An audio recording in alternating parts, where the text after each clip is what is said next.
जानवी की जुबान पर बचपन से ही हजार सवाल और मन में हर चीज जानने की उत्सुकता रहती है, जिस वजह से वो अपने भाई की शादी में चल रही रस्मों के बीच भी मम्मी से सवाल पूछने लगती है। मम्मी, जब लड़की वालों ने आपको अपनी इतनी बड़ी लड़की दे दी, तो फिर भी उनसे सामान लेना गलत नहीं है क्या?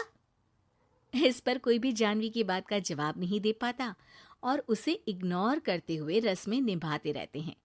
शादी संपन्न होती है और भाभी घर आ जाती है, जिसके बाद जानवी के सवालों का सिलसिला अब भाभी के साथ शुरू होता है। भाभी, मुझे आज तक एक बात समझ नहीं आई, हमेशा सारे बलिदान वाले काम लड़कियां ही क्यों करे? मतलब अपना घर, परिवार, दोस्त, पुरानी जिंदगी सब कुछ छोड़ लड़कियां ससुराल आए, फिर वहां सबका दिल जीतने की कसरत भी वही करे, और लड़कों का क्या? बस तैयार हुए, दूल्हे बने और दोबारा अपने घर आकर बैठ गए।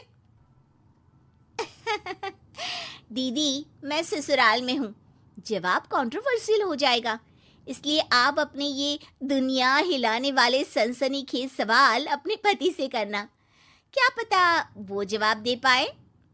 भाभी की बात पर हंसते हुए जानवी वहां से चली जाती है। कुछ दिनों बाद उसकी शादी कबीर से हो जाती है। अब ससुराल में कुछ दिन तो जानवी किसी से कोई सवाल पूछे बिना रह लेती है, पर फिर एक शाम दरवाजे पर खड़ी सास को बुजुर्ग भिखारी पर चिल्लाते हुए देख लेती है। अरे मुझे पता है तुम सबके पास खूब पैसा होता है, पर फिर भी हम जैसे शरीफ लोगों को परेशान करना होता है, और फिर जब कोई पैसे ना दे तो तुम उसका खून भी कर देते हो। क्रिमिनल होते हो तुम सबके सब। अब जाते हो यहाँ से या पुलिस को बुलाऊं? ये सब देख अब जानवी खुद को रोक नहीं पाती। मम्मी, वो आपसे भीख नहीं, खाने की मदद मांग रहे हैं और आप उन पर इस तरह से चिल्ला नहीं सकती। आखिर ये भी तो एक इंसान है, और वो भी आप और मुझसे उम्र में बहुत बड़े। बाकी किसी चीज का नहीं तो कम से कम उनकी उम्र का ही ख्याल कर लीजिए। बहू का ऐसा रूप देख सास को तो जैसे शौक ही लग जाता है। जानवी भिखारी को खाना देकर वहां से भेज देती है, लेकिन इसके बाद से ही सास का उसके प्रति रवैया बदल जाता है। मुझे तो लगा था बहुत शांत बहू लेकर आई हूं, पर ये तो पूरी ज्वालामुखी निकली। अरे इतने दिनों से ये रंग क्या एक भिखारी के सामने अपनी सास की इज्जत उतारने के लिए छुपा कर रखे थे? और कौन से रंग बदलना सिखाकर भेजा है तेरे माँ बाप ने तुझे? मम्मी जी, रंग का तो पता नहीं, लेकिन मेरे मम्मी पापा ने मुझे हर ढंग में गलत के खिलाफ खड़े होना जरूर सिखाकर भेजा है।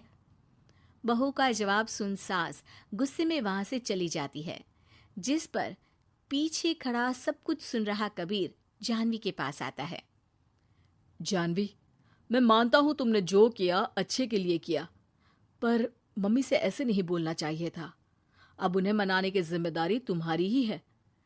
पर मैं कैसे? मुझे तो कुछ भी पता नहीं है। तो उसके लिए मैं हूं ना। कुछ दिनों में ही सकट का त्योहार आ रहा है, तुम बस बायने पर मम्मी को देने के लिए एक सुंदर साड़ी ले आना, तुम्हारा काम बन जाएगा। ये कहकर कबीर वहां से चला जाता है, लेकिन व्रत और त्योहारों से अनजान जानवी कंफ्यूजन में वहीं खड़ी रह जाती है, जिस पर वो भाभी को फोन लगाकर सारे व्रत और उनके महत्व समझती है। और उन्हें जानने के बाद वो बायने की साड़ी तो खरीद लाती है, लेकिन इसी के साथ उसके मन में अब नए सवाल पैदा होने लगते हैं। इसी तरह सकट के व्रत का दिन भी आ जाता है। हे भगवान, एक तो सुबह से भूखी, ऊपर से ये सवालों के बुलबुले पेट में उठकर और तहलका मचा रहे हैं।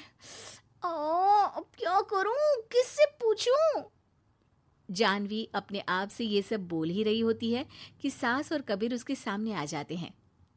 बायने और पूजा की सब तैयारी कर ली? हाँ जी, वो तो कर ली, पर क्या पर? फिर कोई सवाल है? पूछ लो, कहीं पेट में उसे रखे रखे एसिडिटी ना हो जाए। ज्यादा कुछ नहीं, बस पूछना था कि जब ये व्रत बच्चों और दाम्पत्य जीवन की सुख शांति के लिए होता है, फिर इसमें व्रत सिर्फ हम लेडीज ही क्यों रखती हैं? हिस्सेदारी तो दोनों की होती है ना? जानवी की बात सुन इस बार तो सास भी सोचने पर मजबूर हो जाती हैं। ये तो मुझे नहीं पता, और ना हमने कभी किसी से पूछा। बस जो बड़े बुजुर्ग रिवाज बना गए वही चल रहे हैं। इसकी भी कोई वजह जरूर होगी। अच्छा, और ये बायने की वजह? अब बायने से तुम्हें क्या दिक्कत है? नहीं नहीं, दिक्कत कोई नहीं है। बस सोचती हूँ कि अगर व्रत बच्चों या पति के लिए होता है तो हमेशा हर चीज का गिफ्ट सिर्फ सास को ही क्यों मिलता है?